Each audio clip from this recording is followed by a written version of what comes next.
Hola, buenos días a todas y todos. El día de hoy estamos con Ibabel Arroyo, quien es periodista, politóloga, tejadora de crochet y motociclista. Sí. Ibabel, ¿cómo estás el día de hoy? Estoy nerviosa porque no me traje mi crochet para estar aquí. Oye, estoy muy contenta de estar ahora contigo, ahora sí presencialmente, porque la última vez que platicamos para la fundación había sido por vía Sí, digital. habíamos tenido una entrevista digital, pero no. Ahora, 2 años después, y en realidad es un gran momento, porque en ese momento te pregunté sobre la columna que hiciste de mujeres, y Sí. ahora esa columna nos trajo un gran proyecto. Cuéntanos un poco. Y creo que la fundación tiene mucho que ver con lo que sucedió y que es algo importante para las mujeres, para el periodismo y para México. Es un artículo que me solicitó la fundación sobre el periodismo en México y con un enfoque que estuviera puesto en las mujeres. Y yo decidí hacerlo sobre las columnistas en México, más que sobre las reporteras. Yo iba a decir he sido, pero no, sigo siendo reportera. Pero soy columnista y es en donde estoy más fuerte ahorita. Así que decidí incursionar en ese espacio, que es el mío principal, e investigué cómo estaba el escenario de las periodistas columnistas en México, la cantidad que había, el tipo de relación laboral que tenían con los medios en donde colaboran, el tipo de bagaje profesional con el que llegaban a los medios de comunicación, el tipo del respaldo legal que tenían en caso de meterse, bueno, de meterse en algún problema. Es que no me gusta eso de meterse porque parece como si fuera su culpa, pero bueno, en caso de tener algún problema. Y escribí un artículo para la fundación que fue leído por muchas columnistas en México y otras personas, pero sobre todo por las columnistas, muchas a las que yo les había entrevistado, y dijeron, esto no puede ser, no puede ser que estemos en situaciones de vulnerabilidad, que no nos conozcamos, que tengamos escritos de tanta calidad y que estemos un poco como por debajo de las voces más potentes en México. Entonces, entre ellas, algunas de las más potentes, las que tienen más fuerza, porque son más jóvenes, dijeron vamos a hacer una red, e hicieron una red que hoy funciona ya, que se llama Opinión 51. Es una plataforma que reúne ya a más de 100 columnistas mujeres de todo el país, de todos los medios, de todos los espectros ideológicos, de todos los temas. O sea, hay columnistas que escriben sobre deportes y columnistas que escriben sobre economía y columnistas que escriben sobre sexo y columnistas que escriben sobre género y sobre política y en fin. Pero lo importante no es tanto que en un espacio digital se reúnan las voces de estas periodistas, sino que lo importante es que esa plataforma digital en realidad es una red. Es una red para cada una de las mujeres que participamos en ella y sabemos que tenemos el respaldo de todas las demás. Y además ya se ha utilizado. O sea, ya alguna de ellas habrá sido cuestionada, duramente cuestionada por el presidente de la República y Opinión 51 sale a defenderla. Y uno puede decir, ay, bueno, ¿eso qué importa? Pues importa mucho porque era la primera vez en la vida de esta mujer, que es Denise Dresser, que es una columnista con una trayectoria sólida, importante, reconocida, que uno podría pensar no necesita el respaldo de nadie, pues era la primera vez que un grupo la respaldaba en su vida. O sea, no la habían respaldado nunca sus colegas de su medio de comunicación, no la habían respaldado nunca su propio medio. Y eso fue importante para ella y fue importante para nosotros, porque todas necesitamos en algún momento un respaldo. A veces será un respaldo público, a veces serán contactos, a veces será información. Y como eso ha estado funcionando pues ya desde hace más de un año. Pero además de eso, me gusta mucho que el sitio es un lugar hecho por mujeres para todo el mundo. Sí, no es un sitio pensado para mujeres, porque además los temas no son para mujeres. Los temas tienen un espectro muy amplio. Te digo que hay quien habla sobre deportes, sobre teatro, y no sobre las mujeres en los deportes y las mujeres en el teatro, que también, pero no está pensado para un público femenino. Y tampoco está pensado desde un punto de vista de género como algo que vaya en contra de los colegas periodistas, tampoco está pensado así. No, de hecho hemos tenido mucho respaldo, mucho apoyo de nuestros colegas periodistas hombres, que yo creo que ahorita nos envidian porque no tienen una organización como la de nosotros. Oigan, pues ya apúrense, hagan una. No, y una que además también sea potente y de hombres y de mujeres. Es que los periodistas no nos juntamos. Y es muy importante tener estas bases de apoyo en contextos en los que el periodismo está languideciendo, no solamente por las amenazas que tenemos en un país como el nuestro, que son amenazas físicas, amenazas verbales, sino por las amenazas del contexto en el que el periodismo está ahorita emitiendo información, un contexto en el que hay otros emisores de información que de pronto dicen, con permiso, quítate que ahí te voy, y no tienen el rigor ni el profesionalismo que se necesita. No estoy diciendo que todos los periodistas lo tengan, pero el que se necesita para que los periodistas y la información tengan credibilidad. Estamos languideciendo y necesitamos apoyarnos. ¿Y qué dirías tú que podría ser ese pegamento? Porque cuando hablamos de periodismo, no hablamos del gran periodismo. O sea, de repente los ¿Qué es el periodistas gran se periodismo? unen para defender ciertos temas de prensa, Ajá. pero justamente no existe el gran periodismo y tampoco existe una unión entre periodistas. También hay muchas pequeñas riñas entre unos y otros. Entonces, ¿cuál podría ser el pegamento para que se unan y se defiendan como comunidad? ¿Crees que sea posible? Bueno, pues este es un experimento y es un experimento que está funcionando, te digo, en varias dimensiones, en cuestiones que tienen que ver con información, que tienen que ver con respaldo, que tienen que ver con apoyo casi que hasta emocional, y que tienen que ver también con cuestiones económicas, porque entre todas somos mucho más fuertes para hacer una campaña, por ejemplo, ¿no? Pero hay otros modelos para que los periodistas puedan trabajar entre sí. Y cuando digo trabajar entre sí, no significa que yo voy a estar de la mano con Denise Dresser, por un lado, por poner a alguien en un lado del espectro ideológico, y Viridiana Ríos del otro lado del espectro ideológico. No significa que yo voy a estar de acuerdo con ellas y tomarnos de las manos y las dos escribir lo mismo y las tres escribir lo mismo. No se trata de eso. Se trata de que yo pueda, por un lado, tener interlocución con Viridiana y con Denise Dresser, por ejemplo, pero por el otro lado también poder buscar con ellas información a la que yo no tendría acceso, por ejemplo.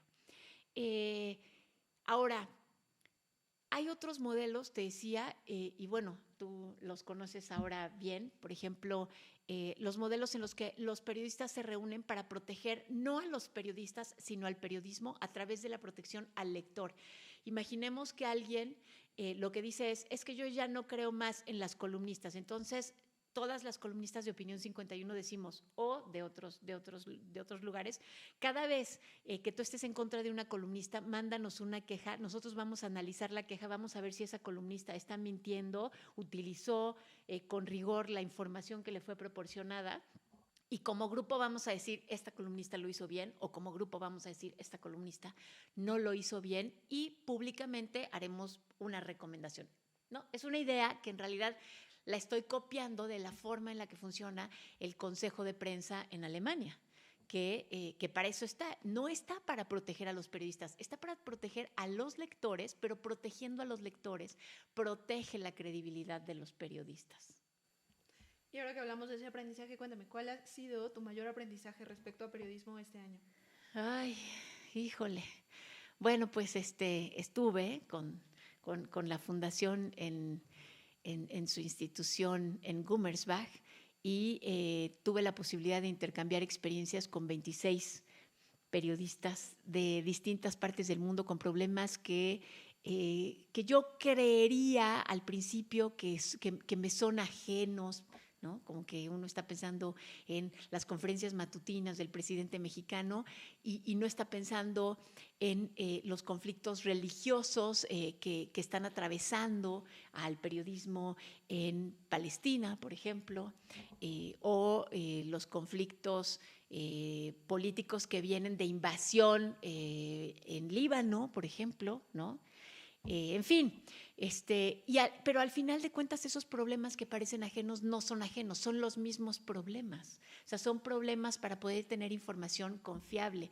Y el intercambio que tuve con ellos fue muy rico por eso, porque porque aunque hablemos idiomas distintas, tengamos contextos políticos diferentes, desafíos que parecen diferentes, al final se reduce todo a buscar la forma en la que las sociedades tengan información veraz, creíble, con pilares de la libertad que son justamente los periodistas, ¿no? O sea, siempre estamos pensando, ay, bueno, ¿quién va a defender la libertad? El nuevo partido, el nuevo presidente, el Congreso, la oposición.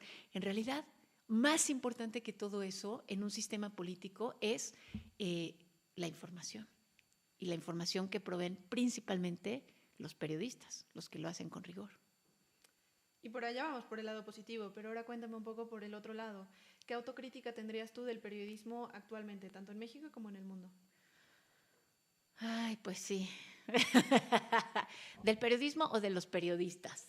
De los periodistas.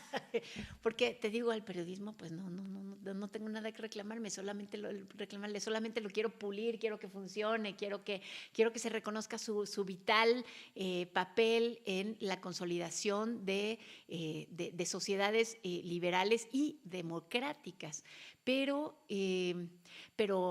bueno, sí, los periodistas no siempre somos los representantes de eso que a mí me gustaría que fuera. Y a ver, ahí te va. Una de las críticas es la de siempre, porque es muy fácil decir, hay periodistas corruptos, hay periodistas que son malos, hay periodistas que no saben escribir. Bueno, eso pasa en todas las profesiones, ¿no? En todas las profesiones hay también médicos canallas y funcionarios tontos.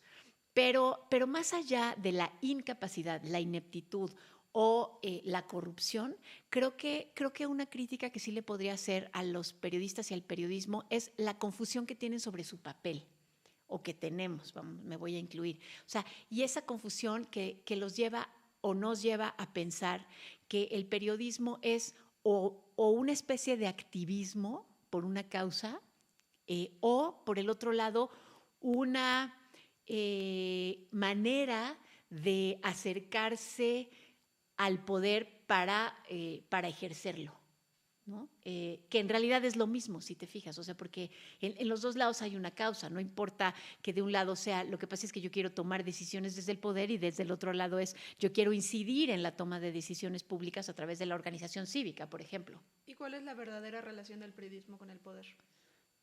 Tiene que ser una relación una relación. Híjole, qué buena pregunta. Porque iba a contestar una relación distanciada, pero no puede ser una relación distanciada. Es una relación, a ver, ¿cómo es y cómo debe ser? Es simbiótica y no puede ser de otra manera. O sea, eso de que, ay, ¿por qué fuiste a entrevistar a Bejarano? Ay, entrevistaste a ahorita me están molestando mucho. Yo no sé por qué traen ese tema, que me andan molestando porque entrevisté a una chica que fue acusada de trata de personas. Y es de, tú la entrevistaste, eres una protectora de delincuentes. No, o sea, un periodista siempre va a estar allí con ellos preguntándoles, yo quiero saber cómo estuvo, por qué la acusaron, si yo no tengo idea de si sea culpable o no, yo lo que quiero saber es que me platique cómo estuvo. Y estoy hablando de detalles pequeños, ellos no son realmente poderosos, pero lo mismo sucede con Carlos Salinas de Gortari, Andrés Manuel López Obrador o el Chapo, ¿no? Entonces, sí es una relación que necesita ser cercana para que el periodista pueda comprender las decisiones que toman actores importantes, malos y buenos, bueno, no hay buenos, malos, en la vida pública, pero tiene que ser una relación al mismo tiempo de mucho respeto y conciencia del papel que juega cada uno. O sea, no, los periodistas no pueden ser amigos del poder, pero ojo, cuando digo que no pueden ser amigos del poder, también es importante mencionar que no pueden ser enemigos del poder. O sea, enemigos en el sentido emocional del corazón. O sea, no, tienen que registrar lo que el poder hace. Pero una cosa es registrarlo y otra cosa es decir, mi leitmotiv en la vida es, bueno, ese sería un pleonasmo, bueno, mi leitmotiv es encarcelar a este funcionario porque es corrupto. Creo que ese no es el papel del periodista. Fíjate, si en todo caso sería ver cuáles son los mecanismos a través de los cuales esa persona corrupta puede serlo. O sea, cómo logra darle la vuelta a la ley para sacar el dinero de los cajones, de manera que eso funcione para el sistema, no tanto para encarcelar a esa persona. Ahora, si le encarcelan porque salió información, digo, qué bueno, pero ese no puede ser la motivación del periodista. ¿Tienen que ser transmisores de información o son también jugadores en el proceso de justicia? Yo diría que no son transmisores. Yo me gusta más pensar en los periodistas como traductores. Porque transmisor pues es cualquiera que agarre su celular y ponga un video. Y un periodista tiene que traducir eso, tiene que explicarlo. Tiene que decir cuáles son las consecuencias, de dónde viene, cuál es el contexto, en fin. Y tiene que saber además efectivamente qué es eso que está viendo, porque no siempre las imágenes a veces nos engañan. Pero entonces, bueno, sí, creo que sí son traductores, ese es su papel principal, y son jugadores, sí son jugadores un poco a pesar de sí mismos, porque cuando yo digo, quizá van a encarcelar a este funcionario, pues obviamente el papel del periodista jugó ahí un papel. Lo que digo es que ese no debe de ser su motivación. Pero aunque no lo quiera, es probable que esa persona llegue a pagar por lo que registró el periodista. Pero es muy distinto que uno juegue un papel del que es consciente a que esa sea la motivación de la búsqueda de información. Entonces, por eso creo que es importante, porque no es tanto por un asunto personal del poderoso, del funcionario o de la organización o del periodista, es por la información. Si no tienes la motivación correcta, no puedes dar la información correcta. Me voy a regresar a algo que dijiste antes. Decías que los periodistas eran traductores. Ajá. Entonces, ¿traductores a qué idioma? Porque últimamente lo que hemos visto es que, por ejemplo, en Estados Unidos tienes diarios con tendencias muy marcadas que, claro, traducen las noticias y no es que estén mintiendo, pero se están dirigiendo a dos sectores muy distintos y algunos dirían que están fomentando la polarización al omitir ciertas cosas o al dar ciertos ángulos, ciertas voces que son muy distintas. ¿Cuál es tu opinión? Qué interesante tu pregunta. Bueno, para empezar, creo que tenemos que tener muy claro que la polarización nunca se genera por la diferencia de opiniones, ni siquiera por las burbujas en las que vivimos. La polarización se genera siempre desde el poder. La polarización la genera el poder, y puede ser un poder fáctico, no tiene que ser un poder político. Puede ser el sacerdote del pueblo, puede ser el profesor de la primaria. Puede ser... Y el periodismo es también un poder, por algo le dicen el cuarto poder. Sí, pero a lo que me refiero es que si el periodismo está sesgando la información, eso no genera polarización. La polarización la genera quien utiliza eso para decir, ellos no son valiosos y no tienen la legitimidad para ser interlocutores. Y eso no lo hace el periodista, ni cuando sesga la información. O sea, si nada más un periódico cubre en México a Andrés Manuel López Obrador, como en Estados Unidos algunos solo cubrían a Trump y lo hacen de manera positiva, ellos no están provocando la polarización. Me parece que están haciendo mal periodismo en todo caso. Pero eso no polariza. La polarización, que no se nos olvide, o sea, siempre es provocada por el poder, porque el poder dice, aquí hay opiniones diferentes y estas opiniones no son válidas. Eso, o sea, la descalificación del otro. También sucede con la fuerza que tienen las mareas de las redes sociales.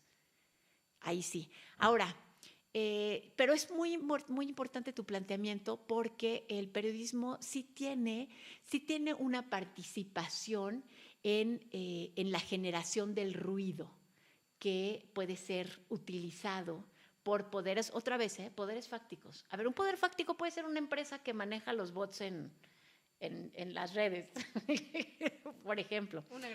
Una granja, bueno, o que tenga granjas. Ya ni sé siquiera si funcionan bien las granjas, creo que ya no. Pero bueno, pero los periodistas en todo caso son traductores de la realidad, y la realidad no existe objetivamente, ¿no? O sea, imagínate. Entonces, pues son traductores de de distintas verdades, diría yo, de distintas escenas y hay una, a ver, es que me estoy haciendo bolas, voy a regresar. Voy a regresar porque creo que esto es muy importante. El periodismo es el único, es el único oficio emisor de información, porque hay otros, desde los del poder hasta los de las granjas de voz, pero el periodismo es el único oficio que tiene un método para poder demostrar lo que está diciendo. Es como si los periodistas fueran el equivalente de los científicos a los divulgadores. No, sí, o puede ser, a los divulgadores. Puede ser. Es un mal ejemplo porque los periodistas también son divulgadores. Pero lo que tienen es un método, y es un método que no es a prueba de fuego, pero es el único oficio que lo tiene. O sea, este método que consiste en, preguntar quién lo dijo, de dónde viene, vamos a ver si hay otra persona que también puede ser testigo de eso y no nada más uno. Hay documentos que lo comprueben, no hay documentos, pero tenemos otros 3 mecanismos para verificarlo. El periodismo es el único que lo tiene. Ahora, si tú con esa verificación, ojo con lo que voy a decir, con ese método que logras escribir una pieza que diga que un político es un peligro para México, pues bueno. Fíjate, tienes un método. Ajá, o sea, yo no estoy diciendo que estés diciendo la verdad. Estás traduciendo unos elementos a los lectores. Me parecería grave ponerlo así, pero un columnista podría hacerlo, porque los columnistas somos periodistas. Un columnista podría hacerlo. Y si lo hace con solidez, entonces no está haciendo mal periodismo. Ahora, si dice, este político es un peligro para México porque es un tarado y porque no me gusta cómo hace las cosas y porque miren nada más qué mal habla y porque... No, bueno. Entonces ahí está haciendo mal periodismo, aunque la conclusión sea la misma, ¿te das cuenta? A eso me refiero. O sea, no importa lo que se esté diciendo. Alguien puede decir, es que Trump es el presidente que Estados Unidos de Norteamérica necesitaba. Es que sí se puede decir desde el periodismo. Solo utiliza el método periodístico para que lo puedas decir. Y entonces uno puede decir, bueno, pero entonces aquí te van otros 3 elementos. Pero no eres responsable de la polarización por decir que Trump sea un buen presidente o el peor presidente que haya tenido nunca Estados Unidos, por poner los ejemplos que tenemos aquí cercanos. Sea o no que estén metidos en la polarización, de todas maneras juegan un papel. Sea o no que lo quieran jugar, pero de todas maneras hay un problema grande de polarización actualmente. Entonces, ¿qué podrían hacer los periodistas para evitarlo? ¿Pueden evitarlo? ¿Es su labor? ¿No deberían meterse? No, claro que sí, sí tienen una labor importante y es la de recuperar la credibilidad y la confianza en los periodistas, de manera que ellos puedan tener marcar rumbos mucho más claros que los que se marcan con el griterío en las redes sociales y con otros emisores de información, que no lo olvidemos, el Poder ahora es el gran emisor de información, ya no es un periódico o un canal de televisión. ¿Crees tú, con lo que has aprendido este año, que los periodistas tengan alguna labor por la paz? ¿O cuál es el juego de los periodistas en la paz? ¿Colaboran a ella? ¿La obstruyen? ¿Deberían de tener alguna labor o solamente seguir con lo que ya están haciendo? Ay, qué buena pregunta. Me haces puras, ¿por qué no me las mandaste antes? Para la próxima estoy así despeinándome así de... Híjole, para la paz. A ver, es que recordemos lo que dije antes. La paz, por muy linda que suene y por un anhelo tan importante que nos parezca, otra vez es una causa. Y a nosotros quizá nos parezca una causa noble, pero no en todos los contextos la paz es una causa noble. Entonces, creo que un periodista que trabaja por la paz, pues sería mejor que fuera un activista por la paz. Y acá, en realidad, voy a dar un salto cósmico al inicio de la entrevista, porque esta entrevista tiene el principal objetivo de ser una entrevista con propósitos de género. Entonces, me regreso a Opinión 51 y me gustaría hacer una pregunta sobre: ¿queremos leer a más mujeres o queremos que más mujeres tengan la oportunidad de ser leídas? Te digo. No, yo creo que ninguna de las dos. ¿Qué es lo que queremos? Lo que queremos es leer mejores plumas, y hay muchas muy buenas plumas entre mujeres que no hemos leído. Ah, ¿verdad? Le di la vuelta. Sí, es que realmente, o sea, si lo puedo desarrollar un poco, o sea, si quisiéramos leer a más mujeres, no nos importaría que no fueran buenas plumas. Y realmente yo no quiero leer a mujeres solo porque lo sean. No, o sea, yo quiero leer muy buenas plumas. Lo que me preocupa es que haya muy buenas plumas entre mujeres que no están en los espacios en donde yo las encuentre. Pero tampoco quiero que más mujeres sean leídas solo porque son mujeres. No, no. Buenas plumas de mujeres que hoy no están tan a la vista. Y aparte de este proyecto que ya existe, ¿qué otras formas crees que existan para fomentar las buenas plumas?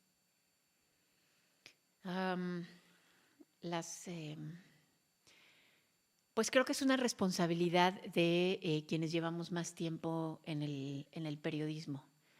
Hay muchas jóvenes que están incursionando y creo que no tenemos la tradición de la discípula. Ni siquiera utilizamos esa palabra. ¿Tuviste una mentora?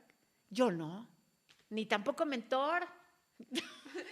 O sea, me hubiera gustado tener un mentor, me hubiera gustado más tener una mentora, mucho más, porque los problemas que enfrenté ahí sí, como mujer, no creo que sean los mismos que haya enfrentado un hombre de mi generación, mi generación es distinta, los desafíos fueron distintos a los que enfrentan ahora las chicas que están llegando al mercado laboral.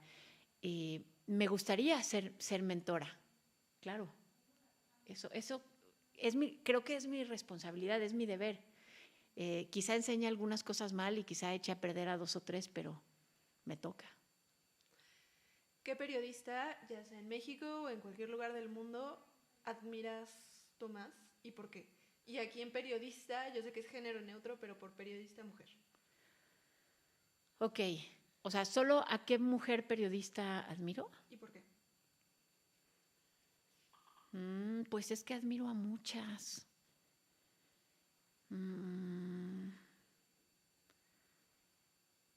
Híjole.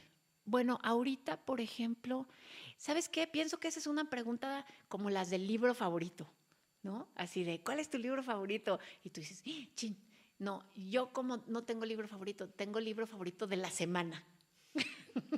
Entonces, la de la semana, la de la semana, que yo creo que es la del mes, es Sandra Romandía.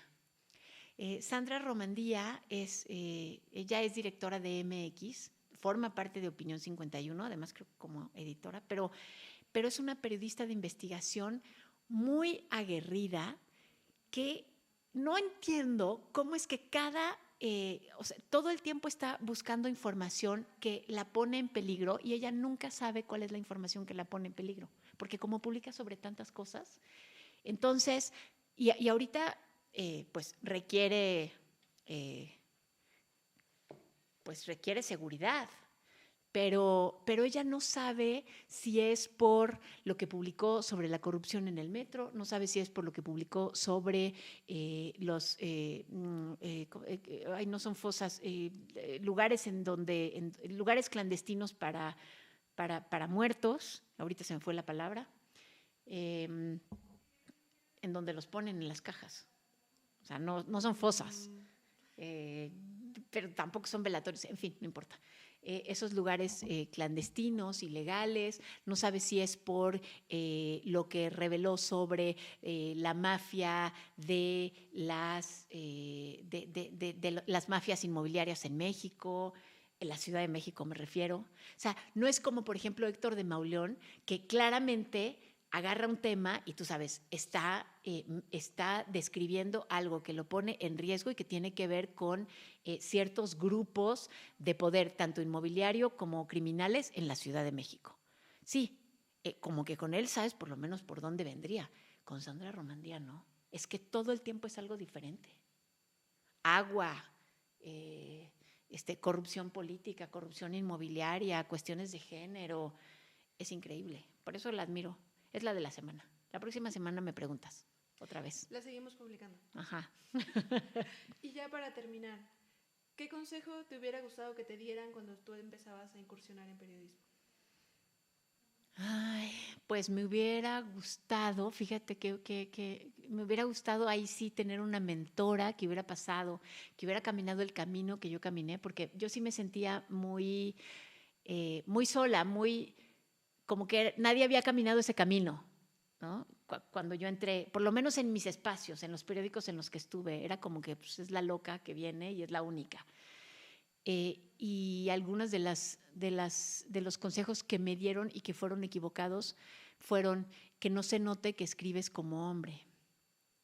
Perdón, al revés, que no se note que escribes como mujer. Que no se note que seas mujer. Que no se note que eres mujer cuando escribes.